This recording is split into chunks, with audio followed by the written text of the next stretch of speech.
মুখ্যমন্ত্ৰীৰ আত্মনিৰ্ভৰশীল অসম। এই আঁচনিটোৰ জৰিয়তে আমি অসমৰ যুৱ প্ৰজন্মলৈ 2 লাখ টকাকৈ ক্ষুদ্ৰ উদ্যোগ বা ব্যৱসায় কৰিবৰ বাবে আগবঢ়াওঁ। ইয়াৰ 1 লাখ টকা ৰাজ সাহায্য আৰু 1 লাখ টকা লোন। আজি আমাৰ কেবিনেটে এই বছৰৰ বাবে 25,000 যুৱকৰ এখন তালিকাত অনুমোদন জনায়। অহা 3 নৱেম্বৰত যুৱক যুৱতীসকলক আমি মাতি আনি খানাপাৰাত আঁচনি অনুসৰি তেওঁলোকৰ প্ৰাপ্যৰ প্ৰথম কিস্তিৰ ধন আগবঢ়াম।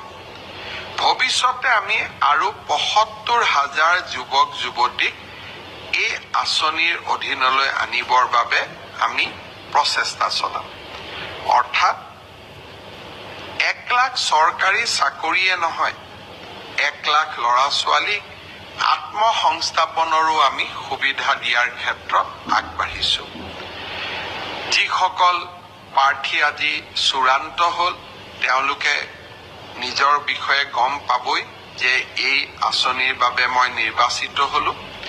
নিজৰ নিজৰ জিলাত তেওঁলোকে 3টা দিন প্ৰশিক্ষণ ল'ব লাগিব, যাতে আঁচনিটোৰ বিষয়ে বুজিব পৰা যায়। আৰু 3 নৱেম্বৰত আমি খানাপাৰা ভেটেনাৰী খেলপথাৰত মাতি আনি সকলোকে এই ধনৰাশি 25,000 নিৰ্বাচিত যুৱক যুৱতীক এই ধনৰাশি আমি আগবঢ়াম। অহা 19 তাৰিখে অৰুণোদয় নতুন হিতাধিকাৰী অন্তৰ্ভুক্তিকৰণৰ কাম আমি হাতত ল'ম আৰু ৰেচন কাৰ্ড নথকা 17 লাখ ব্যক্তিক বা জনসংখ্যাক আমি নতুনকৈ ৰেচন কাৰ্ড দিয়াৰ কামো অহা 19 তাৰিখৰ পৰা আমি আৰম্ভ কৰিম। মুখ্যমন্ত্ৰীৰ আত্মনিৰ্ভৰশীল অসম। এই আঁচনিটোৰ জৰিয়তে আমি অসমৰ যুৱ প্ৰজন্মলৈ 2 লাখ টকাকৈ ক্ষুদ্ৰ উদ্যোগ বা ব্যৱসায় কৰিবৰ বাবে আগবঢ়াওঁ। ইয়াৰ 1 লাখ টকা ৰাজ সাহায্য আৰু 1 লাখ টকা লোন। আজি আমাৰ কেবিনেটে এই বছৰৰ বাবে 25,000 যুৱকৰ এখন তালিকাত অনুমোদন জনায়। অহা 3 নৱেম্বৰত যুৱক যুৱতীসকলক আমি মাতি আনি খানাপাৰাত আঁচনি অনুসৰি তেওঁলোকৰ প্ৰাপ্যৰ প্ৰথম কিস্তিৰ ধন আগবঢ়াম। ভৱিষ্যতে আমি আৰু 75,000 যুৱক যুৱতীক এই আঁচনিৰ অধীনলৈ আনিবৰ বাবে আমি প্ৰচেষ্টা চলাম।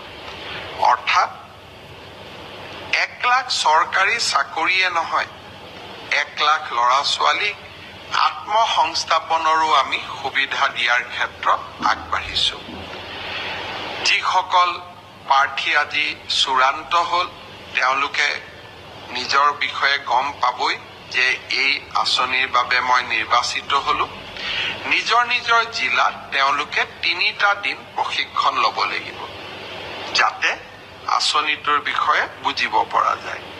আৰু 3 নৱেম্বৰত আমি খানাপাৰা ভেটেনাৰী খেলপথাৰত মাতি আনি সকলোকে এই ধনৰাশি 25,000 নিৰ্বাচিত যুৱক যুৱতীক এই ধনৰাশি আমি আগবঢ়াম। অহা 19 তাৰিখে অৰুণোদয় নতুন হিতাধিকাৰী অন্তৰ্ভুক্তিকৰণৰ কাম আমি হাতত ল'ম আৰু ৰেচন কাৰ্ড নথকা 17 লাখ ব্যক্তিক বা জনসংখ্যাক আমি নতুনকৈ ৰেচন কাৰ্ড দিয়াৰ কামো অহা 19 তাৰিখৰ পৰা আমি আৰম্ভ কৰিম।